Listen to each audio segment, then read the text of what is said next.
Hello everyone, এই দিনটা ছিল আমার কাছে একটু অন্যরকম আর অনেকটা বেশি স্পেশাল। কারণ আমি প্রথম যাচ্ছিলাম একটা শো করতে।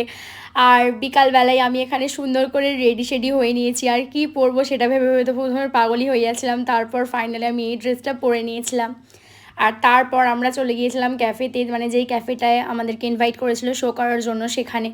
আর ওখানে যাওয়ার পর আমার নতুন কিছু বন্ধু বান্ধব হয়েছে, তাদের সাথে তোমাদেরকে আমি অন্য কোনো একটা ব্লগে অবশ্যই আলাপ করিয়ে দেব। আর এই ক্যাফেটা ছিল বালি নিশ্চিন্দাতে। আর আমরা ওখানে যাওয়ার পরেই আমাদের মিউজিশিয়ানরা সবাই তাদের সমস্ত ইনস্ট্রুমেন্টগুলোকে রেডি করে নিচ্ছিল। আর তারপরে আমি শুরু করে দিলাম আমার গান, তোমরা সেটা শুনতে থাকো।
সেদিন বেশ কয়েকটা গান আমি ওখানে করেছিলাম। আর সবচেয়ে বড় কথা, সেদিন ছিল রথযাত্রা, তাই দিনটা এমনিতেই খুব বেশি স্পেশাল হয়ে গিয়েছিল আমার কাছে।